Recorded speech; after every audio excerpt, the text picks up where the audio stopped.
느헤미야 9장 1절에서 6절까지입니다. 함께 읽겠습니다.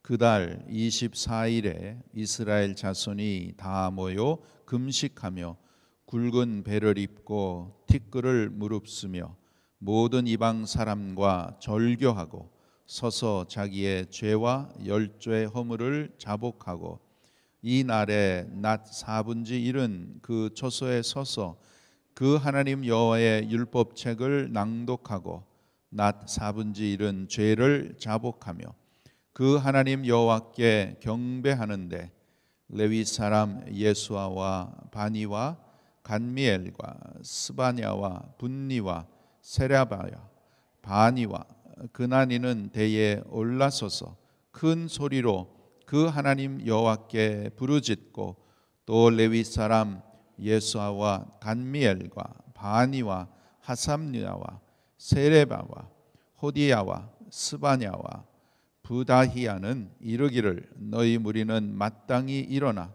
영원부터 영원까지 계신 너의 하나님 여호와를 송축할지어다.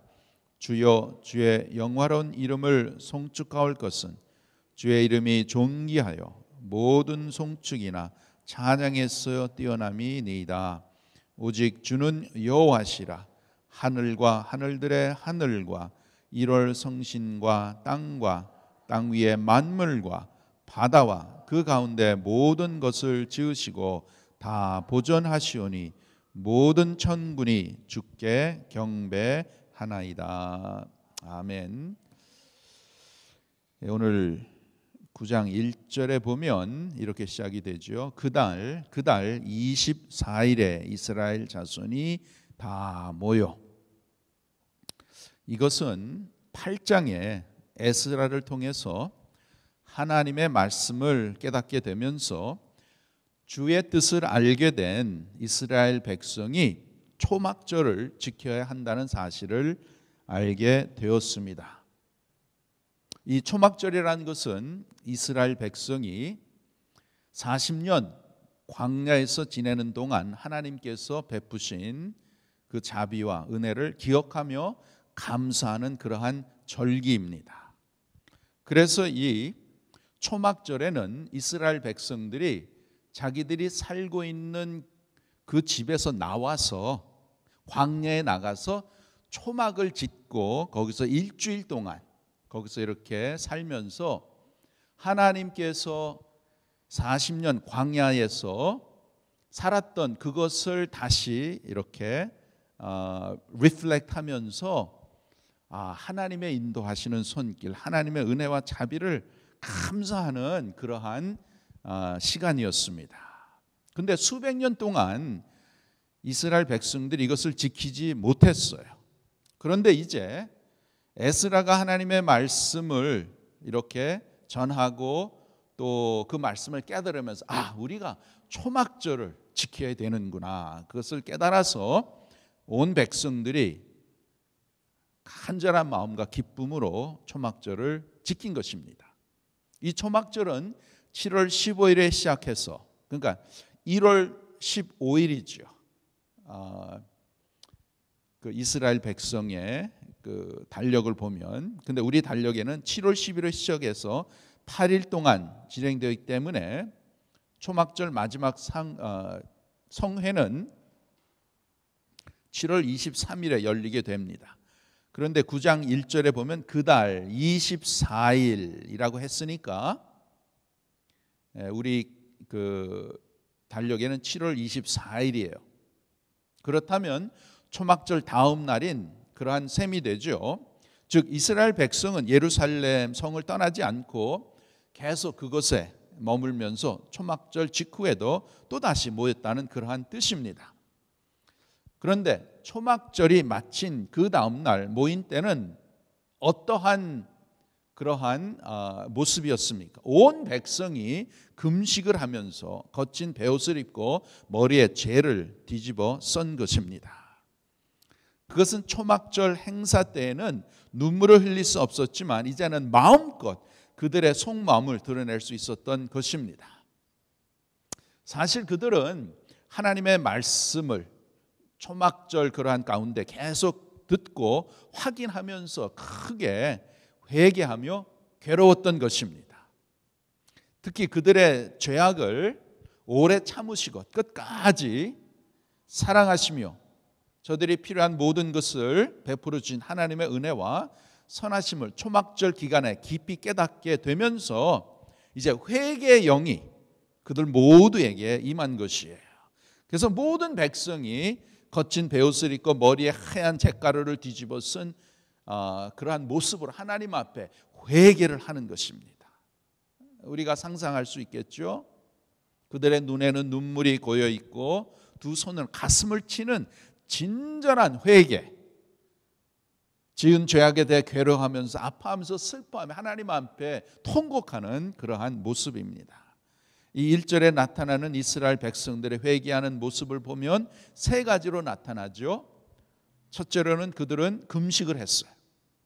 여러분, 사람에게 있어서 음식은 살아가기 위해 꼭 필요한 그러한 요소이지 않습니까? 근데 음식을 먹지 않고 금식한다는 것은 사는 것보다 더욱더 간절하게 진실하게 죄사함을 받기를 원하였던 것입니다. 둘째로 저들은 굵은 베옷을 입었습니다. 이 베옷은 여러분 옷감이 거칩니다. 불편한 옷이에요. 이것을 잠옷으로는 절대로 쓰지 않는 그런 옷감이죠.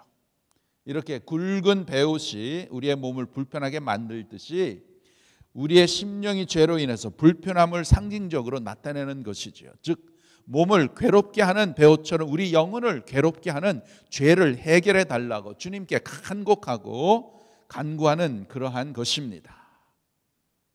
베옷을 입는 것 자체가 마음에 이루 말할 수 없는 고통과 탄식이 있음을 상징하는 것이에요. 셋째로 저들은 티끌을 무릎 썼습니다. 이것은 머리에 흙먼지를 뒤집고 쓰는 것을 말하는 것입니다. 이것은 역시 유대인들이 가장 슬픈 일이 일어났을 때 하는 그러한 행위였습니다. 다윗이 사울과 요나단이 죽었다는 소식을 듣자 옷을 찢고 흙을 덮어 썼습니다. 이처럼 흙을 덮어 쓰는 행위는 마음에 참 애타는 슬픔을 표현하는 것이지요. 이처럼 이스라엘 백성들은 금식하고 굵은 베옷을 입고 흙으로 덮는 그러한 철저한 회개 운동을 일으킨 것입니다. 이러한 세 가지 모습은 예로부터 유대인들이 그들의 슬픔을 나타내는 최상급의 표현인 것입니다. 이렇게 이스라엘 백성들은 하나님의 말씀이 선포되었을 때 그 말씀을 듣고 깨닫고 지난날 지은 죄들을 돌아보면서 또 자기들이 지금 행하고 있는 죄악들을 돌아보면서 진심으로 회개하고 있었던 것입니다. 그럼 과연 이들은 어떤 죄를 저질렀기에 이렇게 회개하고 있는 것입니까? 그것은 2절에 나옵니다. 2절에 보면 모든 이방 사람과 절교하고 서서 자기의 죄와 열조의 허물을 자복하고, 먼저 이스라엘 백성들은 모든 이방 사람과 절교했습니다. They separated. 이방 사람들과 이렇게 절교합니다. 여기서 이방 사람들은 이방신과 우상을 섬기는 모든 자들을 의미하죠. 그런데 그 당시에 이스라엘 백성들이 이렇게 이방 사람들과 관계를 끊는다는 것은 이것은 결코 쉬운 것이 아닙니다. 이것은 이것도 굉장히 힘든 것이에요. 그러나 결단을 하고 이제 모든 이방 사람과 그 사람들과 관계를 다 절교를 한 것입니다. 이게 힘든 게 왠가 하면 이스라엘 백성들이 바벨론의 포로로 끌려갔을 때에 그 반대로 그 땅에 예루살렘 땅에는 수많은 이방인들이 찾아와서 거기에 정착해서 살았습니다. 그래서 이스라엘 내에는 그 당시에 예루살렘 거기에는 수많은 이방인들이 거하고 있었습니다. 특별히 그 당시에 권력 있는 자들, 부자들, 잘 나가는 사람들, 그 중에는 이방인들이 많았던 것입니다. 그런데 이 이스라엘 백성들은 경제적인 면에서 이런 이방인들과 아주 가깝게 연결되어 있었어요. 그런데 문제는 이런 이방인들과 함께 그들이 섬기는 이방 신들까지 함께 이스라엘 속으로 들어왔다는 데 있는 것이지요. 그래서 이방인들은 율법대로 살아가는 유대인들의 삶을 변질시켜 놓은 것이에요. 그래서 안식일에도 물건을 사고 파는 경제 활동을 저들은 행했고 이방 신들의 그러한 절규를 지킨 것입니다. 그리고 이스라엘 곳곳에 우상이 세워지고 이방 신을 섬기는 사람들이 여기저기서 생겨났던 것입니다. 이러한 가운데 정말 에스라를 통해서 말씀을 깨달은 이스라엘 백성들은 이와 같은 상황을, 또 저들이 그와 같은 상황을 살고 있는 그것을 그냥 지켜보고만 있을 수 없었던 것이에요. 그들은 결단을 하는 것입니다. 이방인과의 관계를 끊어냄으로써 자기들이 막대한 경제적 손실을 보고서라도 자기들의 영적인 정결함을 지켜야 된다고 그것을 결정한 것입니다. 그래서 그것으로 인해서 이스라엘과 이방인 사이에 엄청난 혼란과 또한 여러 가지 어려움이 일어났을 것입니다.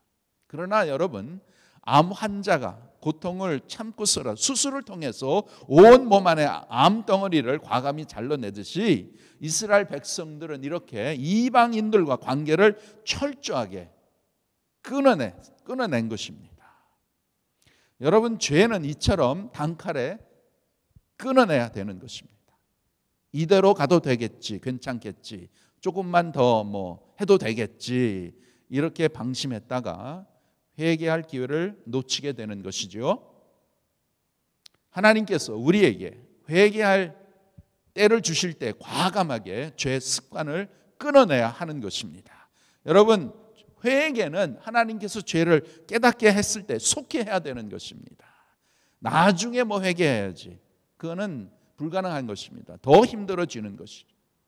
계속해서 죄를 반복적으로 노출이 되다 보면 어떻게 됩니까? 어느새 우리도 모르게 양심이 굳어지죠. 딱딱하게 굳어지는 것이에요. 그러한 가운데 죄에 익숙한 나머지 나중에 회개를 하려고 하면 그것은 굉장히 힘든 것입니다. 하나님께서 우리에게 회개하라고 말씀하실 때, 아직 내 영혼의 양심이 살아있을 때, 그때 영혼의 암덩어리를 제거하듯 과감하게 죄를 끊어내야 되는 것입니다. 이스라엘 백성들이 이방인들과의 관계, 또 그러한 경제적인 것을 끊는 것뿐만 아니라 이미 이스라엘 남자들 가운데는 이방 여자들과 결혼해서 아이를 낳은 사람들이 수두룩했어요. 본문에서 이방인과 절교했다는 것은 이미 결혼해서 같이 한 집에 살고 있던 이방 여인들을 다시 그들이 살던 고향으로 돌려보냈다는 그러한 것입니다. 이들이 아내가 싫어서 돌려보낸 것이 아니죠. 그럼에도 불구하고 이방 여인들이 섬기던 이방 신과 우상을 이스라엘에서 뿌리째 뽑기 위해 이런 과감한 삶의 변화를 결정한 것입니다. 그래서 에스라 10장을 보면 이방인 아내를 돌려보내기로 결정한 유대인 남편들의 이름들이 수도 없이 거기에 나온 것을 우리가 볼 수 있습니다. 이렇게 이스라엘 백성들은 자기들이 바벨론의 포로로 끌려가 전쟁의 노예로 살아온 이유 중 하나가 옛적에 솔로몬 왕이 결혼한 이방 여인들이 이스라엘에 저들이 가지고 온 이방 신과 우상들이 영적 올무가 되었음을 잘 알고 있었던 것이에요. 그래서 이방 신을 섬기는 이방 여인과 결혼한 것을 매우 엄격하게 경계한 것이죠. 그래서 이들은 하나님의 말씀을 듣고 깨달아서 이제 완전히 이방인들과 이방의 신들과 저들의 그러한 관계 가운데 이것을 다 끊어야 되겠다. 그것을 깨닫고 저들이 힘들고 어려웠지만 이방인의 와이프를 다 돌려보내는 거예요. 여인들만 돌려보내는 것이 아니라 그들의 자녀들까지 다 돌려보냈던 것입니다. 참 하나님의 말씀을 지킨다 하더라도 참 아내와 자녀들과 생이별하는 것이 어디 쉬운 일이겠습니까? 굉장히 힘들었을 것입니다. 그럼에도 불구하고 이처럼 단호하게 이방인들과 관계를 끊어버렸습니다. 그 이유는 무엇입니까? 그것은 여러분, 우리가 영적 순결을 잃어버리면 이 세상에서 아무리 좋아 보이는 것들 다 이렇게 있던다 할지라도 다 소용이 없다는 것을 이스라엘 백성들이 성령을 통해서 깨달은 것입니다. 여러분, 오늘날 회개하면 사람들이 눈물 흘리면서 큰 소리로 기도하는 것을 우리가 회개라고 이렇게 생각할 때가 많습니다. 물론 기도의 자리에서 지난날 지은 죄를 누이치는 것도 회개한 요소입니다. 그러나 참다운 회개는 무엇입니까? 참다운 회개가 무엇이에요? 눈물을 흘리고 하나님 앞에 간곡하고 통회하고 그러면 회개가 되는 것입니까? 아닙니다. 참다운 회개는 실제적인 삶의 변화가 있는 것이 진정한 회개라는 것이에요. 여러분, 도둑질한 것에 대해서 회개했다고 말하면서도 그 다음 날에 또 이웃집 담을 넘어간다면 그것은 회개가 아니라는 것이에요. 진정한 회개는 삶의 변화를 일으키는 것입니다. 어떤 사람이 예수님 믿기 전이나 예수님 믿은 후나 여전히 똑같은 삶을 살고 있다면 그 사람의 회심은 한 번쯤 의심해야 할 그러한 회개라는 것입니다. 진정한 회심은 회개와 믿음이 동시에 있을 때 가능한 것이에요. 따라서 삶의 변화야말로 진정한 회개의 증거라는 것이에요. 이스라엘 백성들은 눈물 흘리면서 큰 소리로 기도했다고 회개한 것이 아니라 저들은 진정한 그들의 죄의 뿌리까지 다 뽑기를 원했던 것이에요. 그래서 저들은 과감하게 저들의 이방인들과의 관계를 다 끊고 심지어 자기의 와이프하고 아이들도 다 끊으면서 다 돌려보냈던 것입니다. 삶의 변화를 말하는 것이죠. 여러분, 죄는 뿌리까지 뽑아야 하는 것입니다. 죄를 되풀이하는 것은 진정한 회개가 아닙니다. 개인적으로나 가정적으로나 교회적으로나 죄를 짓고 하나님이 기뻐하시지 아니한 것을 행했을 때에 진정한 회개를 하고선 똑같은 것을 되풀이하는 것은 하나님의 뜻이 아닙니다. 하나님이 기뻐하시는 것이 아닙니다. 오늘 본문에서 참 이렇게 모든 이방 사람과 절규하고 있는 이스라엘 백성들은 죄의 뿌리까지 뽑으려 한 것입니다. 결코 쉬운 일이 아니죠. 몸의 암세포를 제거하는 일이 고통스러운 일이듯이 영혼의 암덩어리인 죄를 제거하는 일 역시 많은 고통이 따릅니다. 그럼에도 불구하고 죄는 반드시 뿌리째 뽑아야 하는 것이에요. 그렇게 할 때 우리의 영혼도 참 생명의 능력을 얻게 되는 것이죠. 이처럼 하나님의 말씀에 의해서 주의 성령의 역사로 말미암아 나타나는 참된 회개는 하나님과의 올바른 관계를 방해하는 모든 관계를 과감히 끊어버리는 것이에요. 그러므로 하나님께서 역사하시는 회개의 영이 주의 백성에게 임하면 그들의 삶은 심한 개혁이 변화가 일어날 수밖에 없는 것입니다. 이렇게 회개의 영이 이스라엘 백성들에게 임하자 그들은 어떻게 했어요? 자기들의 죄와 조상들의 허물까지 자복하기 시작했습니다. 하나님이여, 나와 우리의 가족이 지은 죄를 용서하옵소서. 주여, 이 공동체가 지은 죄를 용서하여 주시옵소서. 주여, 우리와 부모와 조상들이 지은 죄악을 용서하여 주시옵소서. 하나님 아버지, 이 민족의 죄를 용서하여 주시고 고쳐 주시옵소서. 이것이 참다운 회개라는 것입니다. 우리가 오늘 하나님 앞에 나와서 기도하고 간구할 때에 하나님께서 저희 모두에게 회개의 영을 우리에게 보내주셔서 참으로 하나님 앞에 나의 잘못과 또 우리의 그동안에 역사적으로 범한 그 죄악들 하나님 앞에 통곡하는 마음으로 우리가 회개하고 간구하고, 또 진정한 회개에는 삶의 변화가 일어나야 되잖아요. 다시는 이러한 악한 죄를 행하지 않도록 하나님 도와달라고 간절한 마음으로 주님 앞에 회개하는 우리 모두가 됩시다. 기도합시다. 아버지 하나님, 오늘도 말씀을 통해서 하나님 앞에 회개하며 통회하며 그동안 잃어버린 하나님의 귀한 거룩함과 또 하나님 앞에 진실하고 성실한 그러한 하나님의 백성으로 살기 원하는 귀한 마음을 성령께서 우리 모두에게 허락하여 주셔서 우리의 잘못된 것, 우리의 죄를 하나님 앞에 간절한 마음으로 회개하게 하시고, 성령을 통해서 우리의 마음이 새로워지게 하시고, 그러므로 인해서 진정한 회개를 통해서 하나님이 내려주시는 하늘의 평강과 위로와 또한 우리의 믿음의 새로운 귀한 리뉴가 일어날 수 있도록 하나님 역사하여 주시옵소서. 아버지 하나님, 우리는 너무나 연약하고 부족하고 죄에 많은 죄인들입니다.